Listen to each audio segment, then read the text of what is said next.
है ना भाई। चलिए सर हम लोग देखते हैं। चलो पुष्प के बाद पुष्प हम लोग पढ़ लिया था ना। अच्छा पुष्प कहाँ तक पढ़े थे बताइए, याद है ना? कहाँ तक पढ़े थे? तो सुनिए तो ध्यान दीजिए। आज का क्वेश्चन रहेगा कि मानव जनतंत्र का सबसे है ना। देखिए क्वेश्चन में आपका था फोटो का पार्ट पर देख लीजिए सर। मानव जनतंत्र का सबसे करें फोटो बनाना इसी तरह से। ऐसे फोटो और भी रहता है, फोटो खाली यही नहीं और भी फोटो रहता है किताब में। देखिए उस फोटो में देख बनाइएगा ना तो कुछ फोटो जटिल फोटो है, देखिए इसमें सभी अंगों का अध्ययन साफ साफ दिखाई देता है। जो भी जो अंग जहाँ जहाँ है ना सब दिखाई देता है। जल्दी इस फोटो को बनाने का प्रयास किया हमें, ठीक है। और आप भी यही बनाइएगा, एग्जाम में जाना इंस्ट्रूमेंट बॉक्स लेकर के बनाना सुंदर फोटो है। जितना भी समय बचे उसमें जितना फोटो आपका है उसको बेहतर करने का प्रयास कीजिएगा। इन्हें फोटो या समय बचा वहां से गए भागते भाग, तो फिर यही सबसे बेवकूफ कहलाता हो कि पूरा 10 साल के बाद 3 घंटा टाइम मिला है वो में से 10 मिनट लॉस कर दे, बेकार रहेगा। जब तक 3 घंटा घंटी न बच जाए छुट्टी है तब तक हटना नहीं है। उसमें जो भी समय बचता है उसमें फोटो रंगिएगा, ठीक है। देखिए इसमें मानव नर जनतंत्र है। इसमें आपको जो कहता है कि नर जनतंत्र में इसमें मुख्यतः कुछ अंग होते हैं जो प्रमुखता मतलब मेन अंग है। उसमें पहला अंग का नाम है, वह अंग का नाम है वृषण। क्या नाम है? जो सबसे पहला अंग इसको कहते हैं।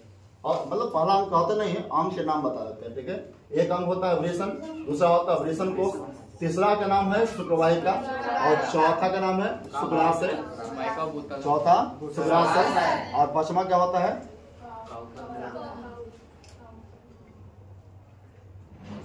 चौथा शुक्राशय।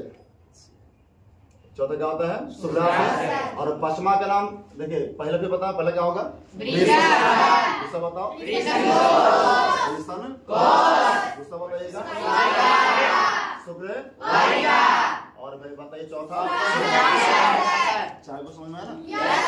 चलिए पांचवा देखिए, पांचवा इसमें शुक्रवाहिका शुक्राशय के बाद पांचवा का नाम है प्रोष्ठ ग्रंथि। पांचवा क्या होता है? छठा क्या होता है? ऊपर। और जो सातवां का भाग का नाम है उसका नाम क्या नाम है? एक और होता है अधिवृषण, वो अलग से अध्ययन कर लेंगे, ठीक है ना। 7 भाग इसमें मुख्यतः होते हैं। सर कहिएगा कि ठीक है तो ये सब भगवा का लिख लें, इसके अंतर्गत आता है एक मूत्राशय है, वो तो ऊपर की थैली जनन अंग नहीं आता है।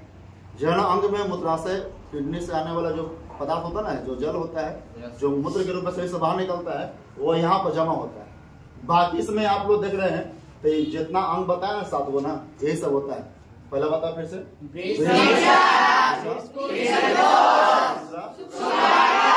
चौथा पांचवा छठा बताना क्या होता है ना। चलिए एक बात से हम लोग पारी से सभी पार्ट का अध्ययन कर लेते हैं। देखिए पहला पार्ट होता है इसको बोलते हैं वृषण। क्या होता है? वृषण। ये कहता है कि यह दोनों जांग के बीच में होता है। मानव नर रचना होती है ना, यह दोनों जांग के बीच में होता है। इसकी संख्या होती है 2। कितनी होती है? 2। इसका आकार होता है अंडाकार। संख्या कितनी होती है? 2। आकार कैसा होता है? अंडाकार कह दो या गोलाकार कह दो, अंडाकार या गोलाकार। जब पुरुष या नर, जब कोई लड़का वयस्क अवस्था पहुंचता है तो वृषण में बनता है शुक्राणु। क्या बनता है? शुक्राणु। और इसी को हम बताया थे कि बोलते हैं नरयुग्मक। क्या बोलते हैं? नरयुग्मक। किसको बोलते हैं?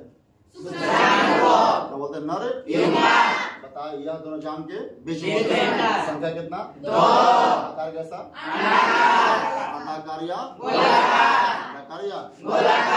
बताइएगा इस जब वयस्क अवस्था में पहुंचता है पुरुष तो उसमें वृषण में क्या बनता है? शुक्राणु। ये पहला कहानी खत्म। क्या कहानी खत्म? वृषण कहानी खत्म। आई सब नंबर 2 सुनना, वृषण को बोलते हैं। कहते हैं वृषण जिस भाग में होता है, वृषण जिस भाग में सुरक्षित होता है जहां पर ये रखा जाता है उस भाग को हम बोलते हैं वृषण कोश। क्या बोलते हैं? वृषण जहां जमा होगा उसका बोलेंगे वृषण कोश। और वृषण कोश का तापमान, वृषण कोश का तापमान शरीर के तापमान से कम होता है। शरीर का तापमान कितना होता है? बुखार कितना होता है व्यक्ति का? 98.6। या सेल्सियस में कितना होता है? 37 डिग्री सेल्सियस। कितना होता है? मानव का बुखार इतना हमेशा रहता है 37 डिग्री सेल्सियस, सबका बुखार रहता है, कैसे मानव है, ठीक है। लेकिन शरीर का तापमान से 2 से 3 कम होता है, यानी कि इसका तापमान 34 से 35 डिग्री सेल्सियस इसका तापमान होता है। यानी शरीर के तापमान से तापमान अधिक रहेगा कम रहेगा। आपसे अलग से कोई क्वेश्चन पूछेगा ऑब्जेक्टिव में कि बताइए कि हमारे शरीर का कौन सा ऐसा अंग है, नर का कौन सा ऐसा अंग है जिसका तापमान शरीर के तापमान से कम होता है, क्या होता है? कोई दिक्कत यहाँ तक? फिर सुनना, ब्रेसन जहाँ पर रहता है, जिस भाग में सुरक्षित रहता है उसे ब्रेसन कोष कहते हैं, जिसका तापमान शरीर के तापमान से 2 से 3 डिग्री कम होता है। अर्थात कितना होता है? 34 से 35। दिक्कत है ना? है हम बताए ब्रेसन बनता है शुक्राणु, ब्रेसन रहता कहाँ पर? ब्रेसन कोष में। मतलब यहाँ तक क्लियर करा खत्म हो गया। यहाँ से जो शुक्राणु बनेगा यह इस नली के माध्यम से, नली के नाम शुक्रवाहिका है, क्या नाम है? शुक्रवाहिका। इस नली के माध्यम से पहुंचता शुक्राशय के पास, कहाँ पहुंचेगा? मतलब शुक्रवाहिका केवल एक वैसा अंग है जो शुक्राणु को ब्रेसन से लेकर के शुक्राशय तक पहुंचाता है। कौन? एक कोई ऐसा अंग नहीं है सर, ये कोई अंग होंगे नहीं, केवल एक रास्ता है जो शुक्राणु को यहाँ से उठाएगा और कहाँ पहुंचाएगा? शुक्राशय में पहुंचाएगा। ठीक है, यानी शुक्राणु को यहाँ से यहाँ तक पहुंचाने का जो रास्ता होता है उसका बोलते हैं। कह सकते हैं कि ब्रेसन से एक पतला सा नाइडोमा रचना निकलता है, उसे क्या बोलते हैं? शुक्राणु। इसका कार्य क्या होता है कि शुक्राणु को यहाँ से लेकर के कहाँ पहुंचाता है? कहानी खत्म। 3 को समझ में आया? चौथा सुनेगा, चौथा बताया शुक्राशय। यह कहते हैं कि यह एक थैलीनुमा रचना होता है। कैसा होता है? थैलीनुमा रचना। कौन? शुक्राणु। इसमें जानते, इसमें शुक्राणु तो यहाँ जाता ना है, तो शुक्राणु के साथ साथ कुछ अन्य जननीय आवश्यक पदार्थ, तो जनक्रिया में सहायता करता ना है, वैसा कुछ और भी आवश्यक पदार्थ यहाँ जमा होता है। कहाँ पर? यानी कि शुक्राणु तो जले करता है, तो जमा रहे करेगा वहाँ पर, लेकिन उसके साथ साथ वहाँ कुछ और भी जनन वाला पदार्थ जो होता है वहाँ संचित होता है। कहाँ पर? रचना कैसे होता है? रचना इसका थैलीनुमा। कैसा होता है? रचना पाया जाता है किसका? यहाँ तक बात दिक्कत ना है? चलिए इसके बाद सुनिए आगे। शुक्राशय का पांचवा कौन सा अंग है सर? प्रोस्टेट ग्रंथि। यह ग्रंथि मूत्राशय के नीचे होता है। कहाँ होता है? मूत्राशय के नीचे कौन होता है? प्रोस्टेट। इससे जो पदार्थ निकलता है, जो रासायनिक पदार्थ निकलता है किससे? प्रोस्टेट ग्रंथि से, है ना? जो इससे पदार्थ निकलता है वह इसमें जो शुक्राणु होता है, किसमें? इसमें जो शुक्राणु होता है उसको सक्रिय करता है। क्या करता है? जनन योग बनाता है ताकि अंडाणु से जाकर मिले और एक नए भ्रूणज का विकास करे और नए शिशु का विकास फिर बाद में हो पाएगा। सक्रिय क्या करता है? निकलने वाला पदार्थ, और उसके साथ साथ उस शुक्राणु को अम्लीय करता है। क्या करता है? क्या करता है सर? प्रोस्टेट ग्रंथि। बता देते हैं, यह ग्रंथि मूत्राशय के ठीक नीचे होता है। क्या होता है? मूत्राशय के। इससे जो पदार्थ निकलता है वह शुक्राणु को अम्लीय करता है, और अम्लीय करने के साथ साथ उसको सक्रिय करने का काम करता है। क्या करता है? सक्रिय। इससे निकलने वाला पदार्थ, इससे निकलने वाला अम्लीय करने के साथ क्या करता है? सक्रिय करता है। बात समझ में यहाँ तक है? चलिए एक बात सुनिएगा। काउपर ग्रंथि छठा ये ना है, क्या बोलते हैं? काउपर ग्रंथि। यह ग्रंथि प्रोस्टेट के नीचे होता है। प्रोस्टेट यही सब ना है, इसके कहाँ होता है? नीचे होता है। कौन होता है? काउपर ग्रंथि। और काउपर ग्रंथि जो पदार्थ निकलता है यह शुक्राणु को अम्लीय नहीं क्षारीय करता है। क्या करता है? क्या करेगा? क्षारीय। आपको बताया था ना कि अम्ल का प्रभाव यदि कम रहा तो आदमी तो मुंह तो बना बनावे करे, कम रहेगा तो ऐसे करेगा। यदि खूब भयंकर रह गया तेजाब, खूब अम्ल अधिक रह गया तो बनता है तेजाब, और तेजाब यदि मुंह पर छिड़क दिया जाए तो ये मुंह बन जाता है। समझ आता है? कम खाइए तो तुम कम उठिएगा, आप खूब मारिएगा तो कुछ ज्यादा उठिएगा। मांस रहेगा, हर एक करिया सब गुड़ हो जाता है अपने आप। जो करीबन के गुड़ होना है, लेकिन अधिक अम्ल वाला तेजाब रखल ना है, मार के छिड़ दीजिए सब करिया गुड़, बस ना है। यानी अम्ल का प्रभाव यदि कम रहेगा तब कुछ ठीक है, यदि अम्ल का प्रभाव यदि बढ़ गया तो ठीक है, खराब ना हो गया बताइएगा। अम्लीय किया था कौन? प्रोस्टेट ग्रंथि। किसको अम्लीय किया था? शुक्राणु। ये करता क्षारीय, और क्षारीय करने के साथ साथ शुक्राणु को अम्लीयता प्रभाव से बचाता है। शुक्राणु को अम्लीयता प्रभाव से ये बचाता है। ऊपर गंध से निकलने वाला बचाने का कार्य करता है। कोई दिक्कत नहीं ना? बात यदि समझ में आ रहा तो सर एक अंग और है, एक अंग और है, कुछ उसका नाम है क्या बोलते हैं? कहते हैं कि यह मानव नर जनन का सबसे बाहरी अंग होता है, सबसे बाहरी। इसका आकार होता है बेलनाकार। कैसा होता है? बेलनाकार। और एक मांसल भाग होता है। कैसा होता है? मांसल। कौन? शीर्ष। शरीर का सबसे बाहर का भाग आकार कैसा? बेलनाकार। रचना किसका? मांसल। इसमें किसी अस्थि की मात्रा होती नहीं, ठीक है, मांसल भाग होता है। इसमें जानते हैं इसमें कोई ग्रंथि नहीं होता है, इसमें कोई ग्रंथि नहीं होता है। यह केवल शुक्राणु को मादा योनि तक पहुंचाने का एक मार्ग होता है, माध्यम होता है। योनि क्या होता है बताएंगे हम बाद में। अभी समझना कि शिश्न को केवल मादा तक शुक्राणु पहुंचावे, उसका एक माध्यम होता है कौन? शिश्न। क्या होता है? रचना कैसा? क्या होता है? और बताए शिश्न जो होता ना है, इसके अगला भाग थोड़ा सा मोटा होता है, उस भाग क्या बोलते हैं? क्या बोलते हैं? और इसके ऊपर है चमड़े की एक पतली परत होती है, चमड़े की पतली से परत होती है, इससे बोलते हैं प्रीप्यूपस। क्या बोलते हैं? प्रीप्यूपस। कोई दिक्कत यहाँ तक? चलिए इतना ही पढ़ना था। यदि इतना बात समझ रहे हैं तो बस साथ में बोल दीजिए, फिर अकेले बोल देंगे, बाकी सब याद हो जाएगा। ठीक है, बताओ फिर से। मानव नर जनतंत्र का फोटो समझ गया ना बढ़िया से? इसमें अंग बताओ कि वो मुख्यतः अंग कितने? सभी अंग होते हैं, लेकिन मुख्य अंग कितने? पहला बताना।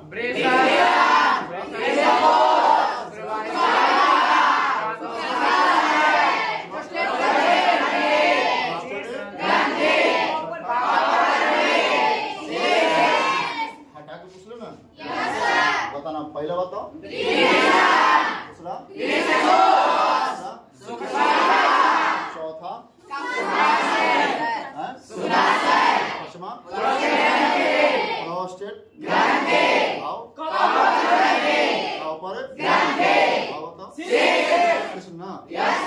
पहला आते हैं ब्रेसन से। ब्रेसन से आता ना सर? यहाँ कहाँ होता? दोनों जान के आकार कैसा? या गोला। संख्या कितना? जब वयस्क अवस्था नर पार करता है, 12 से 14 वर्ष बताया था ना, तब उसमें क्या बना लगता है? समझ में आ गया? ब्रेसन जहाँ पर रहता है उसे क्या बोलते हैं? ब्रेसन। जिसका तापमान शरीर के तापमान से क्या होता है? कितना कम? 2 से 3 डिग्री क्या होता है? तापमान। ब्रेसन कोष का तापमान। इससे निकलने वाली एक नली पतली नलीनुमा रचना होती है, वह शुक्रवाहिका बताया कि इसकी रचना होती है। ठीक है, शुक्रवाहिका जो होता है, यह शुक्रवाहिका बताया कि केवल शुक्राणु को शुक्राशय तक पहुंचाने का एक मार्ग होता है। क्या होता है? और शुक्राशय रचना कैसी होती है? थैली चमड़े की बनी थैलीनुमा रचना होती है। कौन? यहाँ पर संचित क्या क्या होता है? पहला क्या जमा होता है? शुक्राणु। क्या जमा होता है? शुक्राणु। यहाँ शुक्राणु के साथ साथ कुछ अन्य जनन वाला पदार्थ जमा होता है। किसमें? क्या क्या जमा होता बताओ पहले? शुक्राणु के अलावा जनन में उपयुक्त पदार्थ होता है, वो भी वहाँ जमा होता है। कहाँ जमा होता है? शुक्राशय में ना। क्या बताना है? क्या बोले? पांचवा बताइए, पांचवा क्या बाबू है? यह ग्रंथि बताए किसके नीचे होता है? मूत्राशय के नीचे। बताइए जिससे पदार्थ निकलता है वह पदार्थ बताया कि शुक्राणु को अम्लीय करता है। अम्लीय करता ना है? अम्लीय करता है। अच्छा, अम्लीय करने के साथ साथ शुक्राणु को क्या करता है? सक्रिय करता है। क्या करता है? तो बताएं, अम्लीय करता है, क्या करता है? सक्रियता की क्षमता लगभग 36 घंटा होती है। कितना होता है? कोई नर शुक्राणु का दान करता है तो शुक्राणु का उम्र कितना होता है? 36 घंटे। तक वह यदि मादा यौन के जाता है तो नए शिशु का विकास हो पाएगा, नहीं विकास होना संभव नहीं है। ठीक है, फिर कोई बाबू छठा में कहाँ पर जाना? ये किसके नीचे होता है? प्रोस्टेट ग्रंथि के नीचे। कौन होता है? काउपर ग्रंथि जो बताया सर कि यह ग्रंथि से निकलने वाला पदार्थ शुक्राणु को क्षय करता है और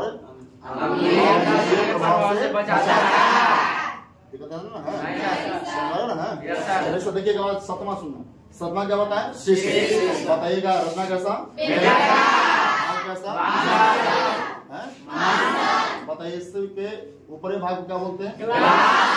ऊपर चमड़े की पद को क्या बोलते हैं? इसमें कोई ग्रंथि होता है क्या? नहीं सर, ग्रंथि नहीं होता। बात समझ में आ गया? अब किस तरह से लिखवाएंगे या लिखना कैसे है वो बात सुन लीजिए एक बार। ठीक है, देखिए कि मैं क्वेश्चन था, एक बार उत्तर समझ लीजिए और इसके बाद फिर जैसे लिखना है हम बता देते हैं, फिर आपसे पूछेंगे।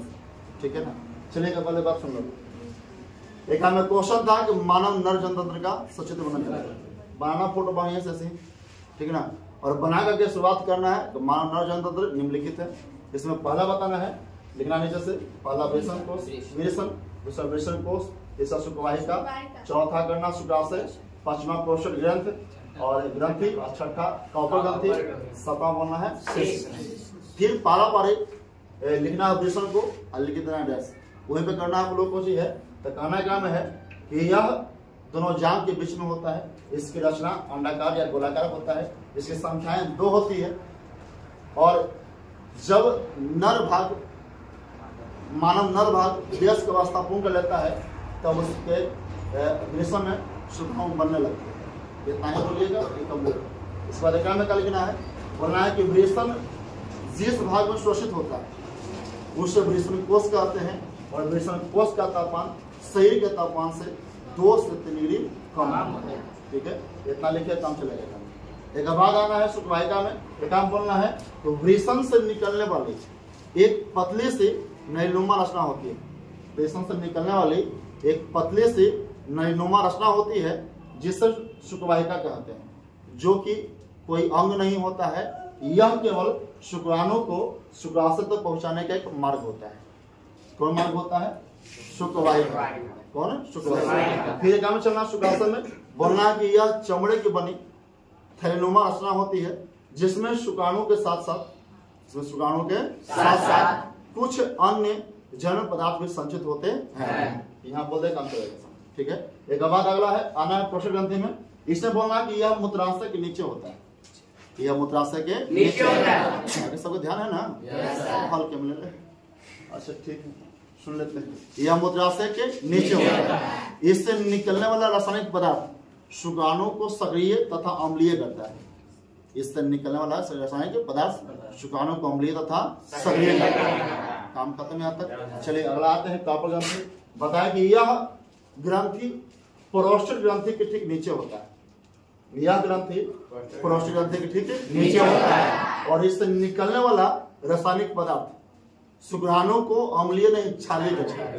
शुक्राणु को क्षारीय करता है और क्षारीय करने के साथ साथ उसे अम्लीयता प्रभाव से बचाता है। क्या बचाता है? इससे निकलने वाला पदार्थ। ठीक है, लास्ट में लिखना शिष्य।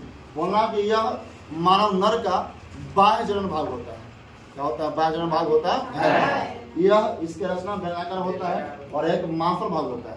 इसमें किसी तरह ग्रंथि नहीं होता है। इसके ऊपरी भाग को ग्लांस कहते हैं और इसके ऊपर एक चमड़े की पतली परत होती है जिसका बोलते हैं। इतना लिख दोगे काम चलेगा। ठीक है, एक बार देखिए अगला क्वेश्चन देखते हैं। अगला क्वेश्चन देखते फिर लिखवा देंगे बाद में। अगला क्वेश्चन एक है सर कि मानव उसमें नर था ना, इसमें क्वेश्चन आएगा मानव मादा जनन अंग का सचित्र वर्णन करें। कौन अंग का? मानव मादा जनन अंग का सचित्र वर्णन करें। ठीक है, जिसमें देखिए पूर्णतः मादा जनन अंग का फोटो ये रहेगा। ठीक है, इसमें सबसे पहला भाग को बोलते हैं अंडाशय। क्या बोलते हैं? अंडाशय। इसको बोलते हैं अंडाशय। जो भाग यहाँ पर है ना उसको क्या बोलेंगे? अंडाशय। इसके अंदर जो बनते हैं उसको बोलते हैं अंडाणु। क्या बोलते हैं? अंडाणु। सुन रहे क्वेश्चन? क्वेश्चन क्या था? मानव मादा जनन अंग का सचित्र वर्णन करें। ठीक है, क्वेश्चन समझ रहे थे? फोटो समझना ये बाहर भाग क्या बोलेंगे? अंडाशय। बीच में क्या होगा? अंडा।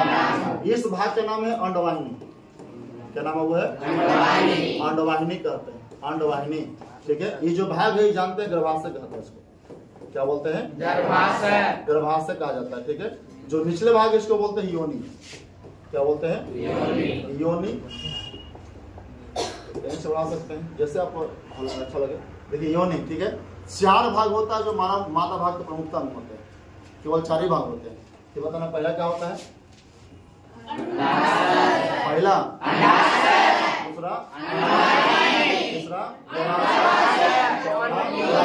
यानी कि इतना जो भाग है ना सर, यह मानव मादा का प्रमुखता अंग है। अब सबको विस्तार से पढ़ लेते हैं हम लोग, है ना? ठीक ना? क्वेश्चन था मानव माता जनन का सचित्र वर्णन। इसके नीचे लिखना कुछ है तो मानव माता जनन का प्रमुखता 4 अंग है। क्या अंग है? 4 अंग है। उसमें पहला अंग बता फिर से। अंडा, अंडा, नंबर 2 बताना, अंडे, तीसरा बताना, चौथा बताना, यो। 4 भाग होता है और 4 भाग में देखिए पहले से आते हैं सर। अंडाशय क्या होता है? यह कहते हैं यह उदर गुहा के नीचे, उदर कहते हैं पेट, अमाशय को बोलते हैं। ठीक है, यह उदर गुहा के नीचे होता है।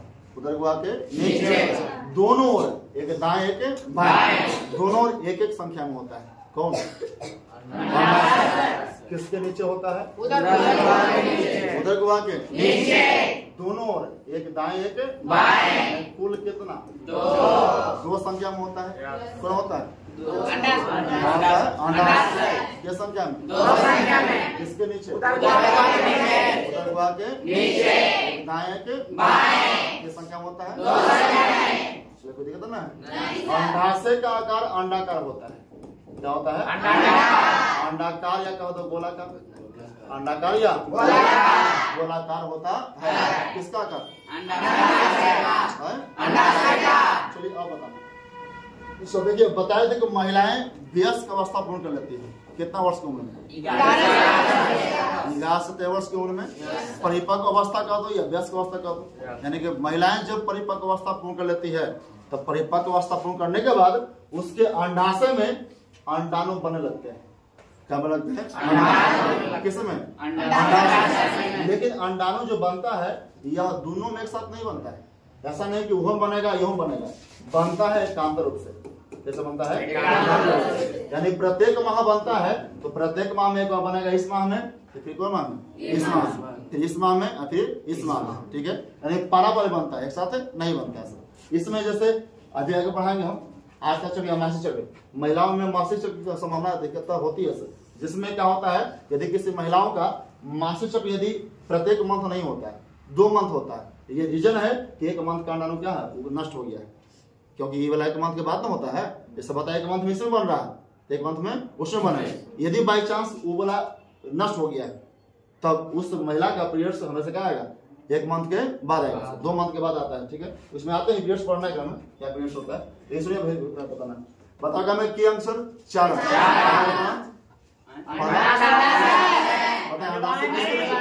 किसके नीचे होता है? उदर गुहा के नीचे, एक दाएं के बाएं। आकार कैसा? अंडाकार या गोलाकार। संख्या कितना? 2। अंडाणु बनते हैं कौन अवस्था पर? किस अवस्था के बाद अंडाणु बने लगता है? वयस्क क्या बोलना? परिपक्व अवस्था। वयस्क क्या? परिपक्व अवस्था। क्या बने लगता है? बनता किस रूप से? एक के अंतर के आधार पर, एक बार उसमें एक बार इसमें। कहीं समझ में आया इसका नासे का? इतना ही कम जानना था। आइए अंडवाहिनी में जानते हैं। अंडवाहिनी में जानना है तो अंडवाहिनी जो होता है यह अंडाशय के ऊपर, क्या हम कहेंगे कि अंडाशय के ऊपर एक पतला सा नैलनुमा रचना निकलता है। किसके ऊपर से? अंडाशय के ऊपर से एक पतला सा नैलनुमा रचना निकलता है, जिसे अंडवाहिनी कहते हैं। क्या बोलते हैं? तो अंडवाहिनी दोनों ओर, अंडाशय के दोनों ओर झुका होता है। दाएं तरफ झुका होता है और बाएं तरफ कौन झुका होता है? दाएं में झुका और झुका होता है सर, जो कि अंडाशय से अंडाणु को प्राप्त करने का कार्य करता है। के प्राप्त करता है? अंडवाहिनी। आपसे पूछेगा कि अंडाशय से अंडाणु के प्राप्त करता है? अंडवाहिनी। बस समझ गए? बताए अंडाशय के ऊपर नैलनुमा रचना होता है, उसको बोलते हैं अंडवाहिनी कहते हैं। दोनों तरफ कहाँ झुका होता है? अंडाशय कहाँ झुका होता है? इसका काम क्या होता है? अंडाशय से अंडे को प्राप्त करना। किससे प्राप्त करना? अंडे को प्राप्त। क्या प्राप्त करता है? अंडे। अच्छा, यदि आपसे बोलेगा कि निषेचन कहाँ होता है? शुक्राणु अंडाणु कहाँ मिलता होगा? योनि में, गर्भाशय में, कि अंडवाहिनी में, कि अंडाशय में? कहाँ मिलता होगा? नहीं सर, योनि से शुक्राणु यहाँ ना होता है, अंडवाहिनी में आएगा तब यहाँ तो संयोग करेगा। अंडाणु यहाँ से यहाँ आता है और शुक्राणु यहाँ से यहाँ जाएगा, तब यहाँ संयोग करेगा और यही होता है निषेचन। तो यदि आपसे पूछे कि निषेचन कहाँ होता है तो कहाँ बोलोगे? अंडवाहिनी। आपके मन में क्वेश्चन आता है, चलते बता दिए। क्वेश्चन रहता है कि योनि मिलेगा, कहीं बोलेगा कि नहीं अंडाशय गर्भाशय मिलेगा, लेकिन शीशा के पार कहाँ मिलता है? अंडवाहिनी में मिलता है। कहाँ मिलता है? कौन मिलता है? अंडाणु और शुक्राणु। बोला कि निषेचन क्रिया कहाँ संपन्न होता है? कहाँ? निषेचन क्रिया संपन्न होता है। चलिए इतना बात करता हूँ। गर्भाशय में आते यह कहते हैं कि इसको गर्भाशय एक मांसल भाग है। कैसा भाग है? गर्भाशय एक मांसल भाग है। और गर्भाशय जो होता है सर, यह गर्भाशय को बाहर से देखा जाए तो आकार दिखा देता है नारंगी जैसा। इसको यदि बाहर से कोई आदमी देखे ना, एक्सरे से या कुछ आकार से अलग से, इसको कैसा दिखा देगा? नारंगी जैसा दिखा देगा, नारंगी जैसा। इसका प्रारंभिक आकार होता है 7 से 8 सेंटीमीटर। कितना होता है? 7 से 8 सेंटीमीटर। लेकिन जब इस गर्भ में कोई बच्चा पल रहा होगा, जब किसी शिशु का विकास हो रहा होगा किसी माँ गर्भ में, तो उस माँ का गर्भ का विकास होकर के 19 से 20 तक पहुंच जाता है। किसी किताब में देता है 14 से 16 देता है। कितना देता है? 14 से 16। जैसे याद कीजिए, ये कहीं पूछता नहीं, बस पूछता है कि स्टार्टिंग में आकार कितना होता है? 7 से 8। किसका? गर्भाशय। किसका? कितना आकार होता है? 7 से 8। लेकिन जब उसमें शिशु पड़ रहा होगा तो कितना हो जाएगा? 19 से 20 सेंटीमीटर हो जाता है। ठीक है। आपसे बोलेगा कि निषेचन क्रिया के बाद शिशु का विकास किस अंग में होगा? कहाँ होगा? कोई दिक्कत यहाँ तक? गर्भाशय नहीं पढ़ना। आइए एक बार आते हैं कौन लास्ट? योनि कहते हैं कि यह किसी माँ जनन का सबसे बाह्य अंग होता है। क्या होता है? इसमें भी कोई ग्रंथि नहीं होता है। ग्रंथिका में नहीं होता है। किसमें नहीं होता है? योनि में। इसकी लंबाई 7 से 10 सेंटीमीटर होता है। कितना होता है? 7 से 10 सेंटीमीटर। किसकी लंबाई? कितनी होती है? 7 से 10 सेंटीमीटर। और यह कोई कार्य नहीं करता है, यह केवल शुक्राणु को अंडवाहिनी तक पहुंचाने का एक मार्ग होता है। क्या होता है? पहुंचाने का एक मार्ग। कौन? योनि। शुक्राणु कहाँ पहुंचाएगा? अंडवाहिनी पहुंचाने का एक मार्ग होता है। क्या होता है? योनि। चालाक समझ में आया? चलिए आइए शुरू से बताइए सर। बताएं फिर से। मानव मादा भाग के प्रमुखता हम कितने हैं सर? 4। पहला बताओ। क्या? अंडा। नंबर 2 तीसरा कोई दिक्कत यहाँ तक? बताओ पहला बता रहे कौन सी? किसके नीचे होता है? गुहा के दाएं के बाएं संख्या में आकार कैसा? अंडाकार या गोलाकार? अंडाकार या गोलाकार? कोई दिक्कत यहाँ तक? बताओ सर, अंडाशय में क्या बनता है? कब? जब महिलाएं अभ्यास अवस्था या परिपक्व अवस्था पूर्ण कर लेती है, अंडाणु बनेगा किस रूप में? दोनों में किस साथ? परिवार से ना, एक मंथ में इसमें, एक मंथ में उसमें। बताइए सर, अंडाशय के ऊपर नैनुमर भाग क्या बोलते हैं? अंडवाहिनी। दोनों ओर कहाँ झुका होता है? कहाँ झुका होता है? झुका होता है। बताइए अंडाशय से क्या प्राप्त करता है? अंडाणु प्राप्त करता है। कौन? अंडे प्राप्त करता क्या प्राप्त करता है? अंडा प्राप्त करता कोई दिक्कत है ना यहाँ तक? अब सुने इसके बाद अंडाणु तो प्राप्त कर लिया, अंडाणु प्राप्त करने के बाद क्या प्राप्त किया? निषेचन किस अंग में होगा? अंडे वही ना होगा। अच्छा बताने से बाद बताया फिर कि तीसरा क्या था? बताया कि यह भाग कैसा होता है? क्या होता है? और आकार कैसा? नांगी जैसा ना। नारंगी का क्या होता है? बताना कि इसकी लंबाई कितनी होती है? 7 से 8। जब किसी माँ घर में जब शिशु पड़ा हो तो कितना हो जाएगा? 19 से 20 या 14 से 16 आकार का हो जाता है। पता है सबसे बाह्य अंग किसे बोलते हैं? तो ग्रंथि होता है कि नहीं होता है? ग्रंथि नहीं होता है। ग्रंथि का में नहीं होता। लंबाई कितनी?